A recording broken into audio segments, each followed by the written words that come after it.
Binawian ng buhay si Nora Honor, National Artist for Film and Broadcast Arts, nitong Miyerkules ng gabi, ika-11 ng Abril taong 2025. Siya ay 71 taong gulang.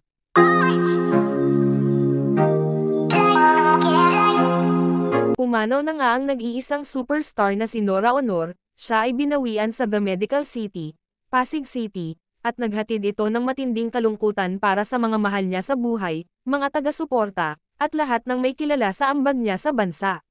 Si Nora, o Nora Cabaltera Villamayor sa tunay na buhay, ang nag-iisang superstar ng Philippine entertainment industry. Isinilang siya sa Iriga, Camarines Sur noong ika-21 ng Mayo taong 1953. Nag-umpisa ang kanyang showbiz career nang sumali siya at tinanghal na Grand Champion sa Tawag ng Tanghalan noong ika-29 ng Mayo taong 1967. Mula sa pagtitinde ng tubig sa harap ng Bicol Train Station noong bata pa siya, naging sikat na mang-aawit at aktres si Nora dahil sa kanyang pambihirang talento sa pag-awit at pag-arte.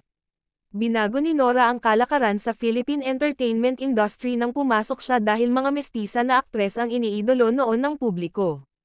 Si Nora ang kauna-unahang aktres na kayumanggi na tinangkilik ng mga tao at dinudumog sa lahat ng mga lugar na kanyang pinupuntahan. Bicol Tri kanyang pambihirang talento sa pag-awit at pag-arte. Hindi na mabilang ang mga parangal, kabilang ang Lifetime Achievement Awards, na tinanggap ni Nora Honor dahil sa pagkakaroon nito ng Golden Voice, at husay sa pagganap sa lahat ng karakter na binigyang buhay niya sa telebisyon at pelikula. Hindi lamang sa Pilipinas kinikilala ang galing ni Nora, dahil nagwagi siya ng acting awards mula sa iba't ibang mga international film festival.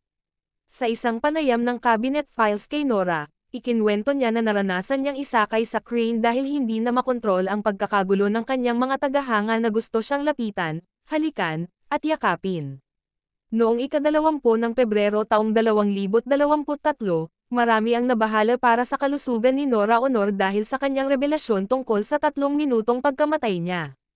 Namatay na ako ng 3 minutes nitong nakaraan lang, pagtatapat ni Honor sa episode ng Fast Talk with Boy Abunda.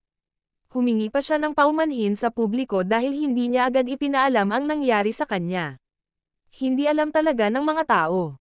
Sorry po, napag-usapan, at hindi naman siguro masama na sabihin ko ang totoo sa talagang nangyari sa akin, pahayag niya.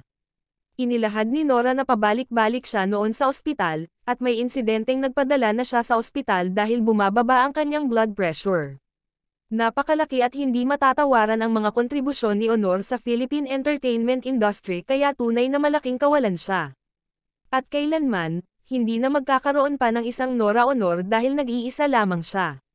Sinoong 179 na pagganap sa The Floor Contemplation Story.